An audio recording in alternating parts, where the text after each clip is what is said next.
नमस्ते दोस्तों, मैं दीपक और आपका द आर्टिफिशियल इंटेलिजेंस चैनल में स्वागत करता हूं। तो दोस्तों, आज हम आप लोगों को बताने वाले हैं कि आप अगर ओपीडी बुक करते हैं अदर पेशेंट डिपार्टमेंट, वो भी पीजीआई लखनऊ में, तो आप कैसे बुक कर सकते हैं। हम बिल्कुल आसान तरीक़ों से आपको बताने की पूरी कोशिश करेंगे।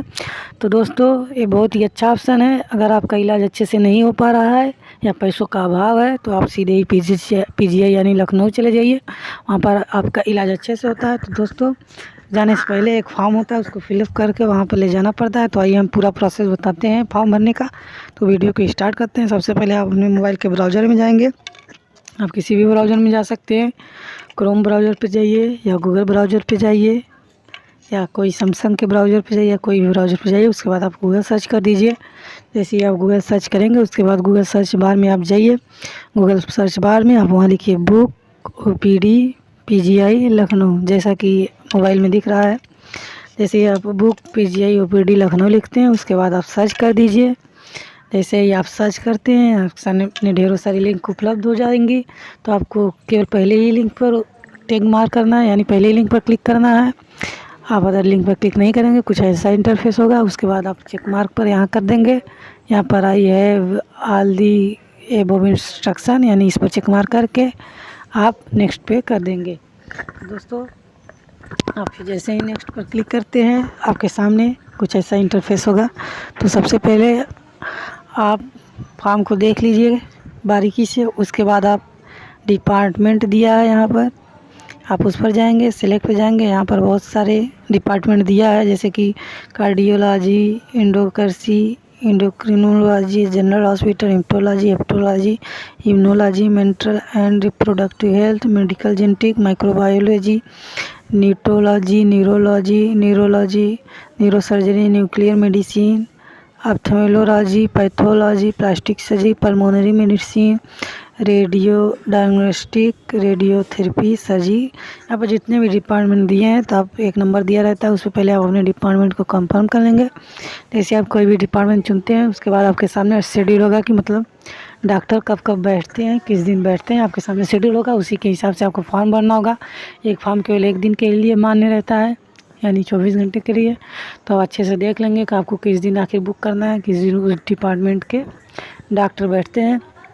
तो आप इसको बहुत ही बारीकी, बहुत ही अच्छे से पहले आप देख लेंगे जिस भी आप डिपार्टमेंट में आपको पेशेंट को ले जाना है। उसके बाद आप वहाँ से शेड्यूल तय कीजिए। उसके बाद सबसे पहले आप ऊपर जाएंगे, ऊपर आपको सबसे पहले डेट ही भरना होता है। तो आप इसको अच्छे से देख लीजिएगा आप किस डिपार्टमेंट के अंदर रहते हैं। एक नंबर दिया रहता है पीजीआई की वेबसाइट पर, आप उसको नंबर से ही कॉल कर लेंगे। हम नंबर आपको डिस्क्रिप्शन लिंक में दे देंगे, आप वहाँ से नंबर पे कॉल करके पूछ सकते हैं आप मतलब किससे रिलेटेड है आपका जो भी डिजीज़ है। तो सबसे पहले आप शेड्यूल के देखने के बाद यहाँ से डेट को चूज करेंगे, आपको किस डेट को आखिर जाना है पीजीआई में। तो फ्रेंड्स, यहाँ पर हम डेट को चूज कर लिए हैं। उसके बाद आता है नेम वाला कॉलम। नेम वाले कॉलम में आप प्रीफिक्स लगता है। सबसे पहले आप मिस्टर हैं, मिसेज हैं, जस्टिस हैं, जो भी आपका प्रीफिक्स हो। तो हम ऐसे मिस्टर लगाते हैं, तो मिस्टर हम लगा लिए हैं प्रीफिक्स में।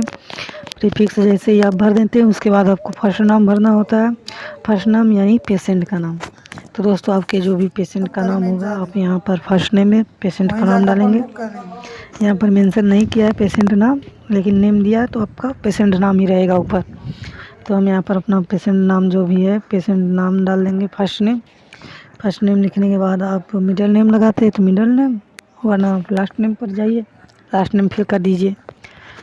तो पेशेंट का नाम लिख रहे हैं, जैसे कि दिखाई दे रहा है रुद्रा, और मिडिल नहीं लगाते हैं तो लास्ट में हम बिंदु लगा देंगे।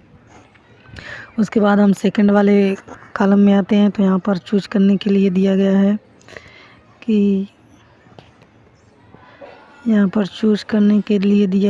कि आपकी मतलब जो भी पेशेंट है उनके मतलब रिलेटेड, यानी उनके मम्मी हैं, पापा हैं, आप पेशेंट के कौन है। तो आप सबसे पहले वहाँ पर ऊपर ही कॉलम में डिसाइड कर लेंगे कि गार्जियन कौन है पेशेंट का। उसके बाद इसमें भी प्रीफिक्स लगा देंगे। प्रीफिक्स के बाद आप सेकंड नेम लिखते हैं, second name, otherwise last name पे आप टिक कर देंगे। लास्ट नेम जो भी होगा आपका, कास्ट या जो भी आप टाइटल लगाते हैं। तो आप वैसे ज़्यादातर लास्ट नेम में सब लोग अपनी कास्ट का ही टाइटल लगाते हैं, फिर भी आपका जो भी टाइटल लगाने का जो भी लगाते हो आप उस टाइटल को लगा देंगे। फिर उसके बाद आप यहाँ पर जेंडर चूज कर लेंगे, मेल फीमेल अननोन जो भी आपका जेंडर होगा। तो सबसे मोस्ट इम्पॉर्टेंट थिंग यहाँ पर डेट ऑफ बर्थ दिया है, तो डेट ऑफ बर्थ आप पेशेंट का डालेंगे, अपना नहीं डालेंगे। तो डेट ऑफ बर्थ आप यहाँ से मैन्युअली भी डाल सकते हैं, या साइड में यहाँ पर एक छोटा सा टिक मार्क कैलेंडर का दिया है, आप वहीं से भी डाल सकते हैं। तो हम मैन्युअली पहले डालते हैं, अगर ले लेता है तो ठीक है मैन्युअली, अगर नहीं लेता है तो फिर हम वहाँ से डालेंगे। मैनुअली में हाइफन डैश बहुत सारे सिस्टम दिया होता है, कोई कोई हाइफन नहीं लेता है, कोई कोई डैश लेता है, कोई कोई डैश नहीं लेता, हाइफन लेता है। तो आप जो सूटेबल पड़े आप उसी हिसाब से डेट ऑफ बर्थ, जो भी पेशेंट का डेट ऑफ बर्थ होगा आप उसको सही सही फिल कर देंगे। उसके बाद यहाँ पर आपको दिया है मैरिड है कि अनमैरिड है, यानी कि पेशेंट के बारे में दिया है, तो मैरिड है तो मैरिड, अनमैरिड है तो अनमैरिड आप डाल देंगे जो भी सूटेबल हो। उसके बाद यहाँ पर दिया है 1 मिनट एज। तो दोस्तों जो हमारा पेशेंट है वो 1 मंथ का है, तो हम यहाँ 1 लिखेंगे पहले कॉलम में और दूसरे कॉलम में मंथ लगा देंगे। ईयर है तो ईयर, जो भी पेशेंट का आप कैलकुलेट कर लीजिएगा, जो भी पेशेंट का डेट ऑफ बर्थ है उसको वर्ड डालिए पेशेंट का। रिलीजियन मतलब आपका धार्मिक कौन है तो हिंदू डाल देंगे। ऑक्यूपेशन आप क्या है, फार्मर है तो फार्मर डाल देंगे, जो भी आपका ऑक्यूपेशन होगा आप ऑक्यूपेशन डाल देंगे। तो दोस्तों आप इस ईमेल आईडी और इस नंबर पे कॉल करने का कोशिश मत कीजिएगा, क्योंकि ये मेरा पर्सनल नंबर या ईमेल आईडी नहीं है। तो दोस्तों आप उसके बाद सबसे इम्पोर्टेंट चीज़, आप जो नंबर है आप उसको सही से फिल करेंगे और ईमेल आईडी आप डाल देंगे तो आपके लिए सूटेबल ही रहेगा। उसके बाद हम लोग एड्रेस पे आते हैं। एड्रेस में आप आपका जो हाउस नंबर होगा उसको हाउस नंबर डाल देंगे। उसके बाद आपका स्ट्रीट, जो भी आपका मोहल्ला होगा, स्ट्रीट होगा मोहल्ला होगा, आप उसका नाम डाल देंगे। उसके बाद लोकेलिटी पर आप, लोकेलिटी मतलब लोकल है तो उस पर डाल देंगे कि आपके एरिया का नाम क्या है। उसके बाद आप उसको फिल कर देंगे। उसके बाद उसको फिल करने के बाद आपको कंट्री दिया हुआ है, आप कंट्री में, हम तो इंडिया का हैं फ़िलहाल, इंडिया डाल देंगे। तो दोस्तों कंट्री आपका जो भी हो अपना कंट्री डाल देंगे। उसके बाद डिस्ट्रिक्ट चूज करने के लिए आता है। तो दोस्तों आप मैन्युअली इसको चूज नहीं करते हैं, ये ऑटोमेटिक रहता है।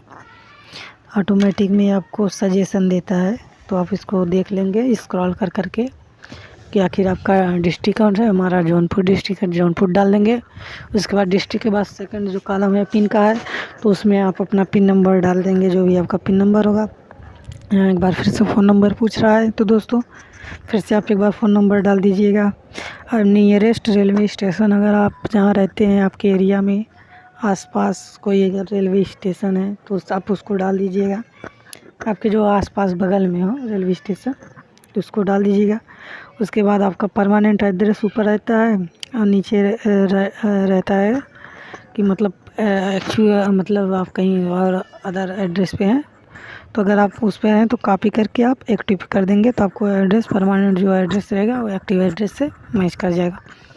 तो आपका जो परमानेंट एड्रेस है और आप जहाँ रहते हैं वहाँ का एड्रेस मिसमैच है, तो आप नीचे वाले में जहाँ रहते हैं वहाँ का एड्रेस डाल देंगे, ऊपर परमानेंट एड्रेस डाल देंगे। उसके बाद आप उसके बाद आप इमरजेंसी कॉन्टैक्ट डिटेल्स में आपको अगर इमरजेंसी डॉक्टर आपसे संपर्क करना चाहें, आपके पास कॉल करना चाहें, तो आप यहाँ पर अपना जो भी गार्जियन का नाम या किसी का भी नेम डाल सकते हैं जो हमेशा उपलब्ध हो। उसके बाद नीचे सबसे मोस्ट इम्पॉर्टेंट थिंग है नंबर। तो कांटेक्ट करने का सबसे अच्छा हमारा यही तरीका होता है फ़ोन नंबर। तो आप नीचे वाले कॉलम में फ़ोन नंबर वही डालिएगा जो चालू हालात में हो और सही हो। उसके बाद इमरजेंसी डिटेल में आपको लगते क्या है पेशेंट के रिलेशन, आप रिलेशन डाल देंगे। उसके बाद रेफरल लास्ट है, अगर आप किसी हॉस्पिटल से आपको रेफ़र किया गया है, डिस्चार्ज किया गया है, तो आप इस हॉस्पिटल का डॉक्टर का नाम लिखेंगे। डॉक्टर का नाम लिखने के बाद वो डॉक्टर मतलब किस डिपार्टमेंट से है, उनका हॉस्पिटल किस डिपार्टमेंट में है, pathology, arthrology, neurology, micrology, medical, general hospital हम चूज कर लेते हैं। तो रिफरिंग डिपार्टमेंट में आप जनरल हॉस्पिटल या जो भी डालना हो डाल दीजिए। डिपार्टमेंट के बाद आता है हॉस्पिटल का नाम डाल दीजिए जहाँ से रिफ़र किए गए हैं। तो उसके बाद लास्ट में यहाँ पर दिया गया है एक मिनट हम बता रहे हैं। हाँ, यहाँ पर दिया गया पेशेंट आइडेंटिटी इन्फॉर्मेशन। अगर पेशेंट का कोई मतलब डॉक्यूमेंट है, Aadhaar card, driving licence, PAN card, voter card जो भी है, आप यहाँ से सेलेक्ट कर लेंगे। उसके बाद आइडेंटिटी कार्ड नंबर यानी जो उसका नंबर होगा वो नंबर डाल देंगे। नंबर डालने के बाद यहाँ पर दिया गया है हमारा, तो इस पेशेंट अभी ये 1 मंथ का है तो उसका कोई भी आइडेंटिटी कार्ड नहीं है, तो हम उसमें कुछ नहीं फिल करेंगे। तो आइडेंटिटी कार्ड में आप जो भी आइडेंटिटी कार्ड है उसके बाद नंबर डाल देंगे। उसके बाद लास्ट में आप एग्री पे जरूर क्लिक करिएगा। जैसे आप एग्री पे क्लिक करेंगे उसके बाद कैप्चा वेरीफाई करने के लिए दिया रहेगा। आप एक बार पहले फॉर्म को देख लीजिएगा पूरा फिल करने के बाद, कहीं कोई गड़बड़ी तो नहीं है। हाँ, अगर आपका फॉर्म ठीक ठाक है, कोई गड़बड़ी नहीं है, तो आप लास्ट में टिक करके ओके कर दीजिएगा कैप्चा वेरीफाई। अन्यथा आप देख लीजिए पहले आप फॉर्म को बारीकी से, बहुत सारा कुछ भरना है तो आपको थोड़ा बारीकी से देख लीजिए। उसके बाद कैप्चा वेरीफाई कीजिए। जैसा कैप्चा दिया गया आप सेम सेम कैप्चा डालेंगे, उसके बाद रजिस्टर कर देंगे। तो दोस्तों जैसे ही आप रजिस्टर करेंगे आपके सामने प्रिंट होने के लिए फॉर्म तैयार है, आप यहाँ से प्रिंट कर लेंगे जैसा दिखाया गया। उसके बाद आप डाउनलोड कर लेंगे तो आपका जो फॉर्म है पीजीआई के लिए रेडी हो गया। आप इसकी कॉपी ले जाकर आप पीजीआई में पहले सबमिट करना होगा। दोस्तों ये कोई इमरजेंसी नहीं होता है, ना ही कोई नंबर होता है। इस फॉर्म का मतलब केवल यही है कि आपको पीजीआई इसको लेकर जाना होगा, उसके बाद वेरीफाई करने के बाद ही आपको बेड मिलेगा। तो दोस्तों यह फॉर्म दिया गया